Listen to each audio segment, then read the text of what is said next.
Tumpalan tiara pap ko ang mga asawa. Iti kapap na kag-analap sa araw marampa.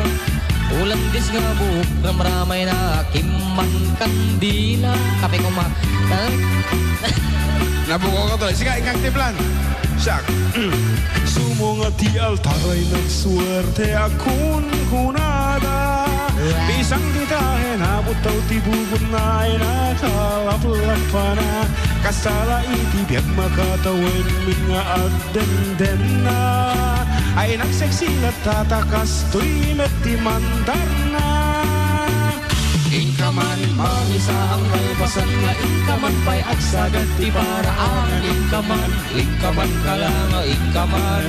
Ingkaman kalanga, ingkaman. Ingkaman pa'y ang labagat kalpasan nga ingkakirkirang kusina ken sileta. Ingkaman kalanga, ingkaman. Ay nagla, ingkaman. Ingkaman. At timpla ni kape. Timpla ti kape, ingkaman.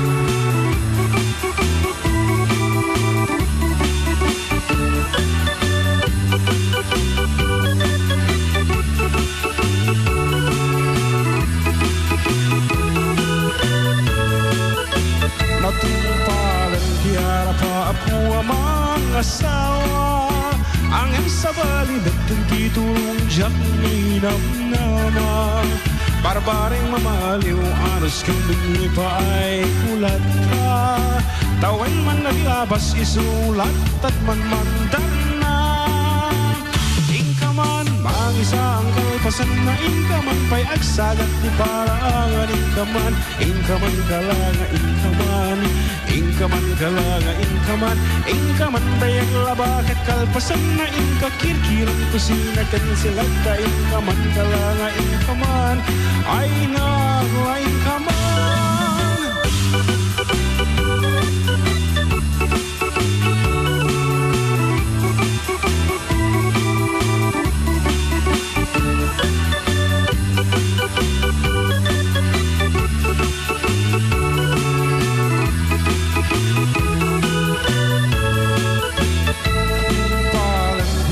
Pa ako ang mga asawa. Talong di bunga niya yung anak inan ano sa plaka. Siya kung di na maliw ta siya kinangayat na pintas nga asawa. Gapukin ni ayat ay takdara kung iti pamilya. Inakman, mangisang kalpasan na inakman pa'y agsagat ti parangan. Inakman, inakman aklanga, inakman. Inakman aklanga, inakman. Inakman pa'y aglabagat kalpasan na inakirkirang kusina kan silagta. Inakman aklanga, inakman. Ay nagla, ingakman.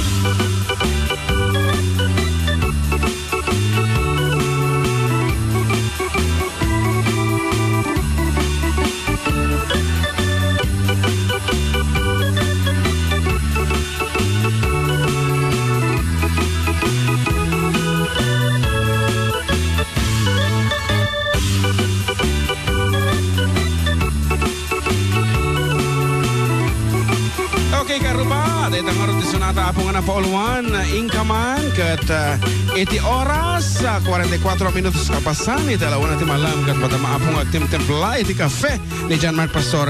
Ngayon makasagbayan na po iti ingkam panag-break para iti may kalopas iti programa tayo. Iya ba man ni DJ Hans? DJ Hans, halika nga rito sa loob. At mayroon tayong mga guests dyan sa labas. As of this moment, nandito po ang mga winners ng Mr. Romantico. Ayan. Bahala ka ng pumusipos kada kita dito. Interviewin lang natin ang ating mga winners kung ano naman ang ayan.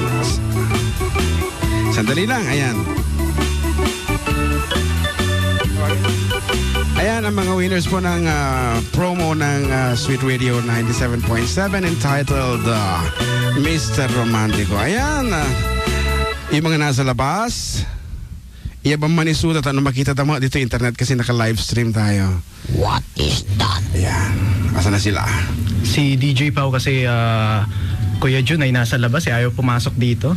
Ayan, DJ Pao, halika nga doon sa loob. DJ Pao. Oh, may tumatawag. Ayan, ako. Pabayaan mo muna dyan. Ayan. Si DJ Pao, ayan na ang DJ Pao, halika. pamangkin ng ating idol na si the late great Sir Sid Lactao. Sir Sid Lactao. Panalo siya asa. Anong peso niya sa Mr. Romantico? Si DJ Pao ang ating second placer. Ayan, bakit hindi siya nanalo? Kinapos ang kanyang paya sa amin. Ayan, halika dito, DJ Pao. Dito ka, dito DJ ka. Pao mag-Ilocano daw Hindi, ito Tagalog. Ayan, kaaruba, kaanakan apo day di Sid Lactao. Ito ay anak da Mr. and Mrs. Bong and Jocelyn Lactao.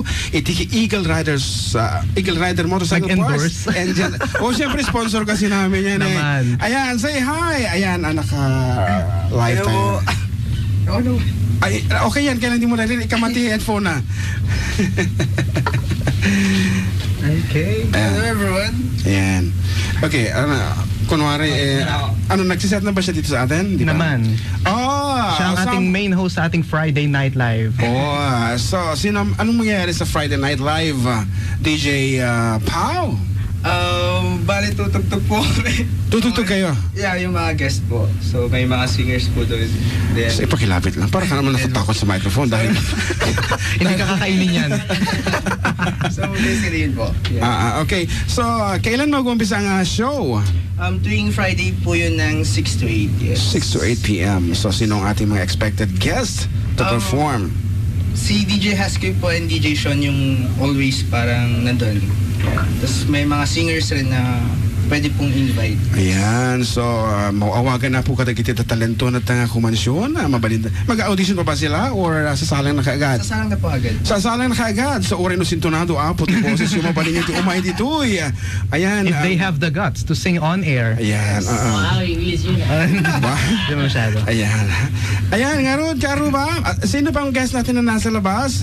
Ayan ba yung ating grand winner? Ito naman na Kuya Jun, ito yung mga nagwagi sa ating graduation promo na The Exemplars. Ayan, iti exemplars na mga kuapo dahil ang programa dito yung Sweet Radio, maipayapo kada kiti estudyante apo nga nagipos iti oras nga nagad-adal tapno lang makaturpus sa kita apo iti nagdaldalan iti tigrigat. Sino-sino mga nanalo, DJ Hans? Well, dito kasi sa top 5, meron tayong top 5 dito. Ang letter sender number 7, John Kennedy Gabot. At ang kanilang nominee na si Maria Leda Caballero. Ano naman ang kakaiba sa buhay ni Maria Lena? Well, Kuya Jun, kasi si Maria Leda Caballero, siya ay graduating reconciler scholar of University of La Salette who is also a candidate for, guess what, cum laude. Parang si John Mark lang. Talaga? Kanain nga maute. Yeah. Akala ko naman totoo. Dati yun, pangarap lang. Yun. Sino ating pangalawang winner? Yan ang top 1. Top, yeah, in no particular order ito, Kuya Jun. So meron pa yung magaganap na rambolan dyan. Naman. Rumble parang iba yung pagdungan sa Rumble Royal Rumble ba yan? Ang iba pang mga panalo. Siyempre meron din ang letter sender number 13, Dominic Basig from Sigat yan. Ang nominee niya ay si Flor Delisa Mangandi. Okay. Uy, ang layo ng pinanggalingan pala. From? Kimalabasa Sur, San Agustin, Isabela. Kimalabasa, I guess, is San Mateo. Bakit San Agustin siya? Nabago na ata? Inilipat yung Kimalabas.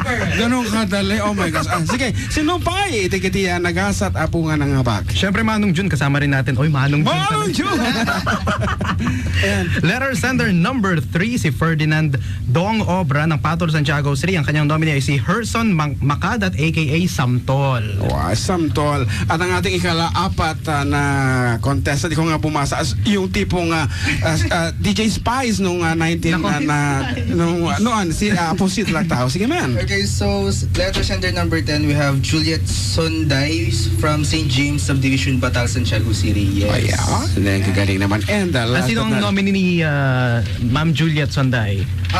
Rudeline Roda Payawan. Ayun. And iti mauding contestant. Letter sender number 15, Caroline Lagmay, dressmaking instructor, Southern Isabel College of Arts and Trades. So, Her nominee is Ethel Jane G. Pascua. Ayun po.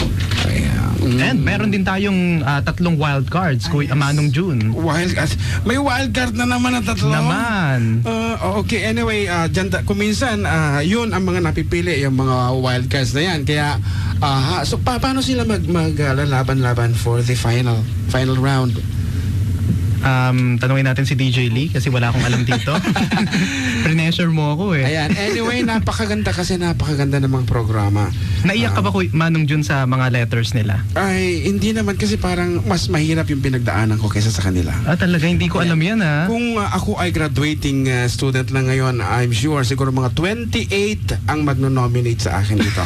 Dami. Mas mahirap ang pinagdaanan ko. Kwento mo sa akin off the air, Manong June. Kasi nasubukan kong umalis ng bahay, pumasok sa nightclub para kumanta. Mas pinili ang kumanta kaysa sa magdiretso sa pag-aaral. Pero lately, nabago din lahat. Hindi ko alam yan ha. Hindi, karamihan kasi ng mga musicians ganun eh.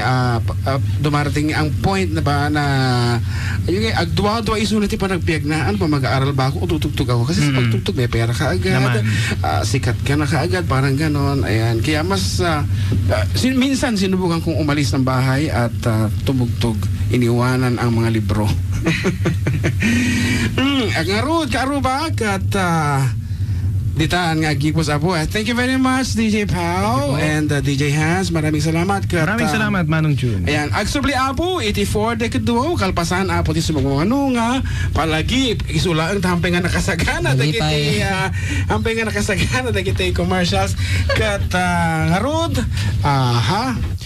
ayan, agsubli apo, 84 dekaduo, kalpasan ti sumagmano nga palagi.